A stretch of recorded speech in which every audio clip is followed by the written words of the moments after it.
Of what significance is the Nelson Mandela International Day?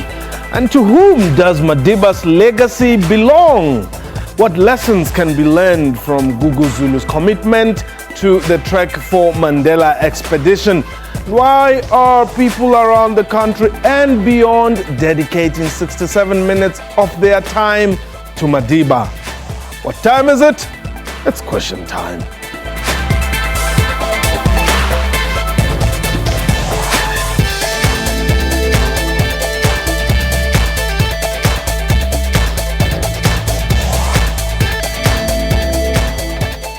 Welcome to the show. My name is Mpho, Tsedu.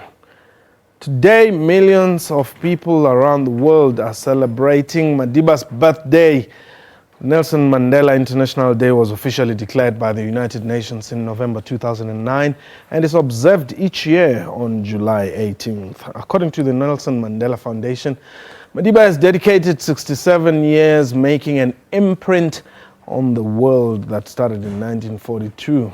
This is why people from all walks of life are urged to spend 67 minutes on worthy causes aimed at changing the lives of those who are less fortunate.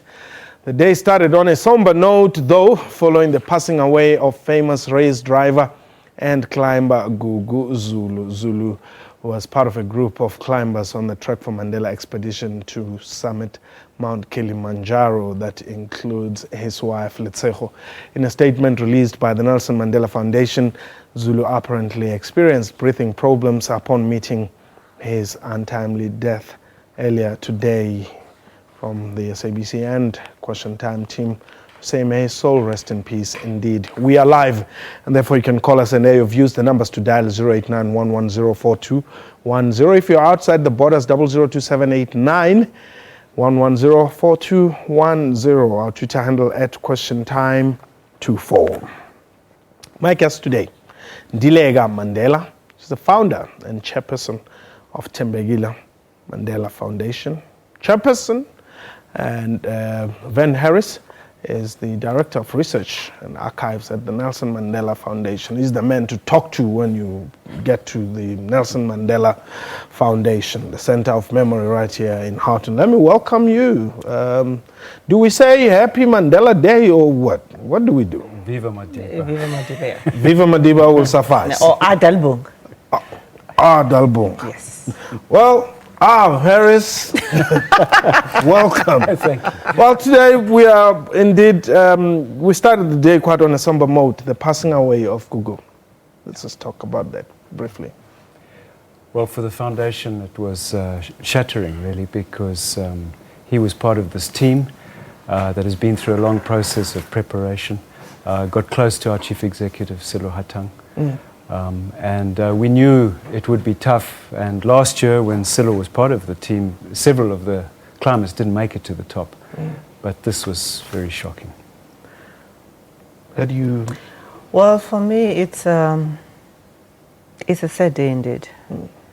And I hope that his family can take comfort in that he will forever be known in history because he died on this day. And his journey is intertwined with that of Granddad, because he died on his birthday, and he died dying what he loved doing, you know, and for a good cause, that is making sure that our girls stay in school when they menstruate. So I hope his family can take comfort in that, but may his soul rest in peace, and I hope that God may really comfort his family, his wife, and his entire family. Thank you very much. We hope they receive indeed those messages of support from the SABC and from the Nelson Mandela Foundation indeed. Now, like I said, you are the man to talk to. Once, you know, one lands at the Center of Memory there in Houghton. Let's just talk about the latest. What have we got there? Because I'm sure people know who we're talking about. We'll talk about what they've done for the day. What have we got there in terms of the work that we're doing? Let me say at once that we've got a great team. It's not about an individual. And the memory resources that Madiba left for us, diaries, notebooks, and other kinds of records have been a wonderful resource, which we're looking to share with the world. But research is always uncovering fresh information. Just in the last few months, Mac Maharaj donated, for example, to the foundation the pages in miniature handwriting of the original manuscript to Long Walk to Freedom, which had been smuggled off Robben Island. Just a few pages from that have survived, and that is now part of the archive and will be available to everybody. And by the way, it's free to come into the Center of Memory. Yes, up to now we haven't had to charge. And anybody can make an appointment online and come and visit the center. Okay. I know that there were efforts last year when we were talking to make sure that the information or the resources that are there are available online. Have you managed to get that? You know, we've put additional digitized material up on our Google platform, but perhaps most noteworthy, we've put out 2 apps in the recent past. One is an app of Madiba quotations, and the other one is a virtual tour of the Center of Memory. So you can, without coming to the center, do it virtually using this app. Okay, and the quotes, it's on anything that he ever said? Well, it's those beautiful quotes that were pulled together in the book that was published, but many more than that, in fact. So, and they're organized according to subject. Oh, okay. Well, as a family, you know, I always say belonging to that type of heritage, you know, being Nelson Mandela's grandchild, may not necessarily be the best things on earth you may choose. Well, you know? especially for me, because I'm the first of the first of the first. Okay. The first grandchild, first wife, first son, eldest grandchild. So there's a lot that rests on my shoulders. It's a tall order. Do we have too much expectations out of you? You do, guys. You really Why? do. I mean, you're Mandelas, you must behave. Yes, I know that, you know, being a Mandela comes with certain responsibilities, but at the end of the day, we're human. Yeah. We make mistakes like anybody else. Correct. We have all the idiosyncrasies of families. We're no different than any other family. Let's talk briefly about your dad. Well, Dad, I never knew him much because he died when I was 4 years old. Vivid memories I have of him is when he had bought me, he must have wished I was a boy because he bought me a cowboy outfit and, you know, put me with a gun holster and put cowboy hat and, you know, that's one memory I have. And the other memory is of his funeral. I remember with such vivid detail how he was in the bedroom and I was showing his face, you know. Yeah, I remember that. And you never asked why is Grandpa not Actually, here? I did. I mean, I asked why is Dad dark because he was light skinned, you know, and I mean, during those days in '69, you know, they had a veil over the face of the person. During those days. So I wanted to take the veil, and I was told, don't do that. But I mean, were you not surprised? Why is Granddad not here then to bury? No, at that time, no. Actually, I didn't even know Granddad existed. I was 4 years old. Okay. I started knowing about Granddad when I turned 10 because Granddad started writing to me. You know, he couldn't wait for me to come to see him at Robben Island, and for me, he was a normal grandfather. I started asking for stuff. You know, Granddad, buy me a. You know, I've seen this coat with a fur on the neck, you know. This is what I wanted from him because for me, never mind he was in prison, you know. For me, it didn't matter. He's Granddad. Yeah. And I mean, you've committed to, through the foundation, one, to keep the name and the memory of your father alive. Also, obviously, in conjunction with his father. Yes. Let's just talk about intertwining these two. Well, you know, as Van had said, that the Nelson Mandela Foundation now, there is the Center of Memory, which does dialogue and you know, the archiving material. The two pillar project that Granddad used to do in the rural space in terms of infrastructure development, those are the programs that Mpho Mandela Foundation has taken the gauntlet to run with it. Okay. And in that, we look at infrastructure requirements in terms of computer labs, science laboratories, sports facilities, and in computer labs. And we're pairing that with youth development. One of our pet projects, which is in conjunction, why I relate to this death of Gugu, is what we call Pride of the Rural Girl, where we actually address the issue of girls' absenteeism in school. We have 10,000 girls in our books, which will supply for a year, and we run a cycle of 5 years. Okay, Themba, you're in Davidton. Welcome. Good evening. Thank you for your time and giving me the time to comment on the Nelson Mandela Day commemoration. Okay, Themba. May I also have a comment, or allow me to say, why is this 67 minutes dedicated as a corporate show off to paint old walls and look for the destitute for only 67 minutes? Why doesn't it grow to say maybe we have a week project or a month of the corporate world creating employment for the unemployed?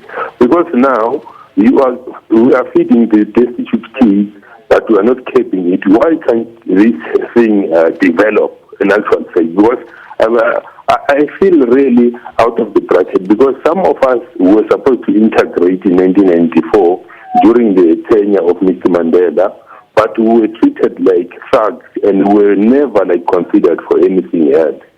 And for us to embrace that, I think for me it's a hard nut to swallow.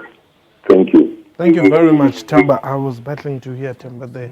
Don't know if, did you hear him? I think I picked up the main line of the question. Okay. I think it was posing to us this challenge, is that does Mandela Day address the needs of our communities? Is it creating jobs? Is it integrating people into the mainstream of society? Okay. And I think it's a very powerful question. And it's one that we ask ourselves all the time. Yeah, well, for me to be able to answer that question is to say that, for me, I see Mandela Day as a catalyst of those things starting to happen. For instance, one of the projects that we are passionate about, the Mpho Mandela Foundation, is an agricultural project which seeks to address exactly what the gentleman Themba is asking about, where we look at rural communities to say, how do you keep people in rural areas? Because they used to migrate from rural areas to urban areas because of mining. Mining is mechanizing, they're laying off jobs, people don't have jobs. Those people need to be reskilled in agricultural projects, because back in the rural areas, they have land which they can utilize and till, and we work with the Agricultural Research Council, which looks at best practices of how to form these people into co-ops, and they find markets. They will grow according to spec. There's a project that will be piloting in Clarkwater, for instance, which we're working with Agricultural Research Council to address exactly what the gentleman is asking for. I see Mandela Day as a catalyst for those type of initiatives to start happening. Okay. We've got Bhutan. Bhutan, you're in Limpopo. Welcome. Thank you very much, Mpho, for taking my call. I just want us to start. The previous caller has said it's high time we start to reflect on the true meaning of Nelson Mandela Day. We should not just have it as a day, once-off day celebration, and then it ends there. We should try to engage the public. From the Nelson Mandela Foundation, the public should be engaged as to how would they want Nelson Mandela Day events to be hosted and to play out. Because Nelson Mandela, it's all about helping one another. So I think we must not have it as a one day of June 16 and then it's gone. It should be actually a Mandela month or a Mandela week, build up activities in all the provinces, and then we have got a big event or on a single day to celebrate the Nelson Mandela. But we are happy as ordinary citizens to be celebrating the legacy of Utata Madiba. Balebo. Dalbo. All right, there we go. We're going to take a quick break. On that note, a reminder that you can call us and your views. Tell us where you were, what were you doing today on this Mandela Day. The number to dial is 089-110-4210. At question time is our Twitter handle. We shall return.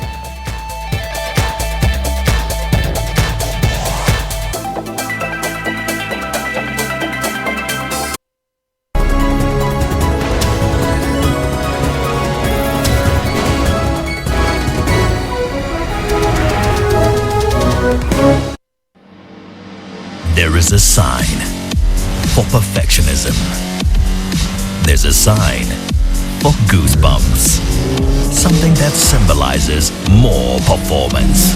A sign for a special mindset. There is a sign for everything we stand for. Audi Sport, born on the track. Built for the road.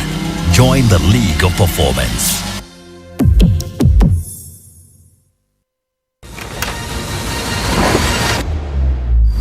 Unlock a whole new world of African hospitality. Experience world-class luxury, unparalleled adventure, royal banquets, wild safari, and intimate live music performances. Book your 3-day escape today. Brought to you by ESP Africa. Producers of the award-winning Cape Town International Jazz Festival. The Royal Escape Experience.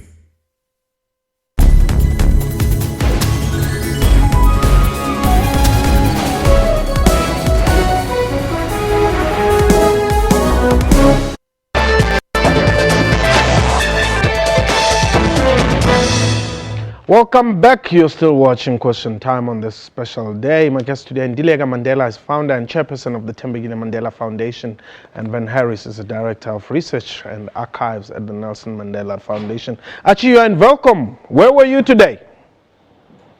I was at work and along the road I was at work.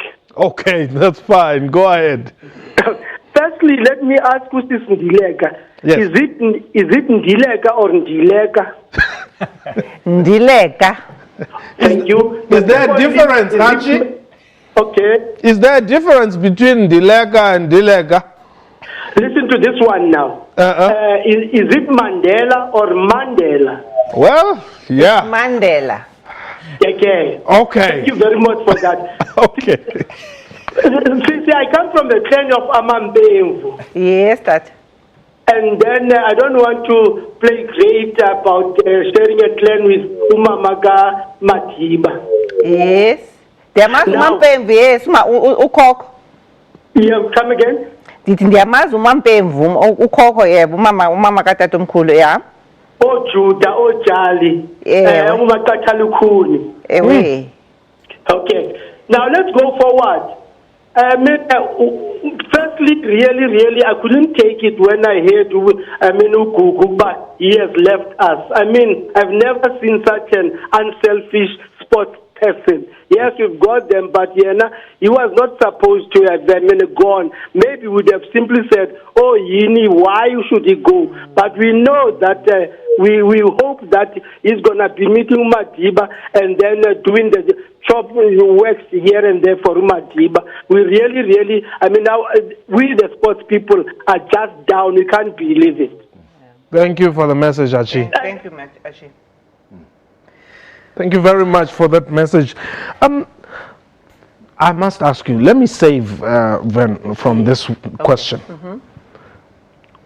Who does the Madiba legacy belong to? It belongs to everybody. So it also belongs to the DA?